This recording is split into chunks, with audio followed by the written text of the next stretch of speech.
इस लोकतंत्र पर, इस लोकशाही पर राजशाही के बादल गहराए थे। शासन को आगे बढ़ाने का काम हमारे लोकप्रिय मुख्यमंत्री भजन लाल जी कर रहे हैं। अभी तो सरकार की गाड़ी का फर्स्ट गियर सेकंड गियर चल रहा है, टॉप गियर तो अब लगेगा, तब आप देखेंगे विकास की होंगे और सुशासन का एक नया कीर्तिमान भी स्थापित। एक ही परिवार के सदस्यों को 14 बार टिकट मिली, एक बार टिकट नहीं मिली। तो जिस बात को वो कहा करते थे कि मुझे शर्म आती है, मेरा नाम भी राहुल है और कांग्रेस के बाबा राहुल बाबा का नाम भी राहुल है, उन्हीं राहुल जी की गोदी में जाकर बैठ गए। वो इतने बड़े नेता नहीं है को 5-5 सीटें उनके कारण से प्रभावित हुई हो। 50वां साल है देश में, 50 साल पहले आपातकाल लगा था। इस लोकतंत्र पर, इस लोकशाही पर राजशाही के बादल गहराए थे। आज की पीढ़ी को कांग्रेस का असली चेहरे से रूबरू कराने के लिए, कांग्रेस जिन नेताओं के इतिहास पर इतरा रही है, उनके कर्मों को आज के लोगों के सामने रखने के लिए भारतीय जनता पार्टी आज का दिन पूरे देश के अंदर आपातकाल की उपदुदशा के पर लोगों को चैतन्य करने के लिए मना रही है। उसी नाते आज मैं सब दोनों जगह बीजेपी की सरकार है। आपको लग रहा है कि जो बीजेपी के काम रह गए थे मोदी सरकार के, पूरे होंगे? मुख्य रूप से कौन? देखिए, आज का दिन वैसे भी बड़ा महत्वपूर्ण दिन है राजस्थान के संसदीय इतिहास के अंदर। दूसरी बार राजस्थान के सपूत ओम बिरला अपना नामांकन लोकसभा के अध्यक्ष के लिए प्रस्तुत कर रहे हैं और राजस्थान आज दोनों सदनों में, राज्यसभा और लोकसभा दोनों सदनों में सदारत राजस्थान करेगा। ये राजस्थान के लिए, राजस्थान वासियों के लिए और राजस्थान के विकास के लिए ये बातें मील का पत्थर साबित होगी। और निश्चित तौर पर डबल इंजन की सरकार और सरकार से उम्मीद और सरकार बनाने से पहले हमारा संकल्प, जिसको संकल्प पत्र के माध्यम से हम जनता के बीच में लेकर गए थे, उनके आधार पर शासन को आगे बढ़ाने का काम हमारे लोकप्रिय मुख्यमंत्री भजन लाल जी कर रहे हैं। उनके अल्पकाल के अंदर उन्होंने संकल्प पत्र के आधे से अधिक घोषणाओं को पूरा करके ये सिद्ध कर दिया कि हम जिन बातों को लेकर जनता के बीच में गए थे उन्हीं बातों को हम पूरा करेंगे। अभी आचार संहिता की गिरफ्त से सरकार निकली है। अभी तो सरकार की गाड़ी का फर्स्ट गियर सेकंड गियर चल रहा है, टॉप गियर तो अब लगेगा, तब आप देखेंगे विकास की होंगे और सुशासन का एक नया कीर्तिमान भी स्थापित है। लोकसभा चुनाव के बाद में सर राहुल कसबा ने कई बयान दिए कि अगर उनका टिकट नहीं कटता तो 5 सीटें बच जाती है और आपको कहीं ना कहीं टारगेट करते हैं। देखिए, टिकट पर कटने और नहीं कटने पर चर्चा करने का अधिकार मेरे को नहीं। राजस्थान में हिंदुस्तान का संसदीय बोर्ड तय करता है किसको टिकट मिलेगा, किसको टिकट नहीं मिलेगा।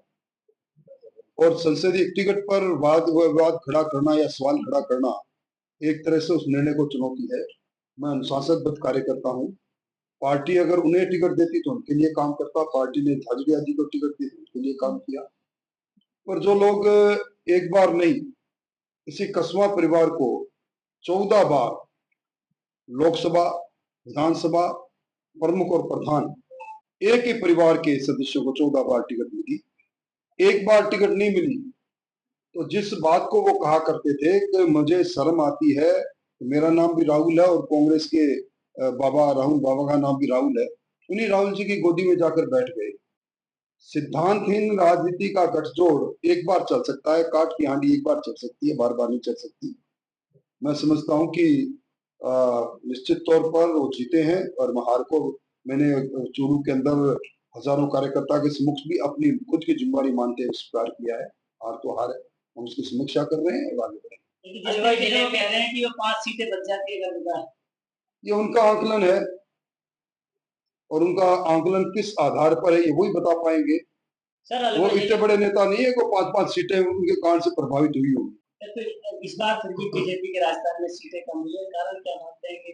देखिए, कई बार राजनीति संभावना का खेल है। राजनीति में कई बार कई नारों पर कुछ लोग विश्वास कर लेते हैं आरक्षण की बात को लेकर, संविधान में को बदलने की बात को लेकर, और जो किसान आंदोलन हुआ उसकी आहट के अंदर कुछ नुकसान हुआ भारतीय जनता पार्टी को, उसके लिए मुझे टिप्पणी करने का अधिकार नहीं। अभी हमारे आलाकमान के नेता आए थे, हमने बैठकर बात की है और मैं समझता हूँ कि अ, अ, संसदीय लोकतंत्र के अंदर एक चुनाव किसी के लिए कसौटी नहीं है।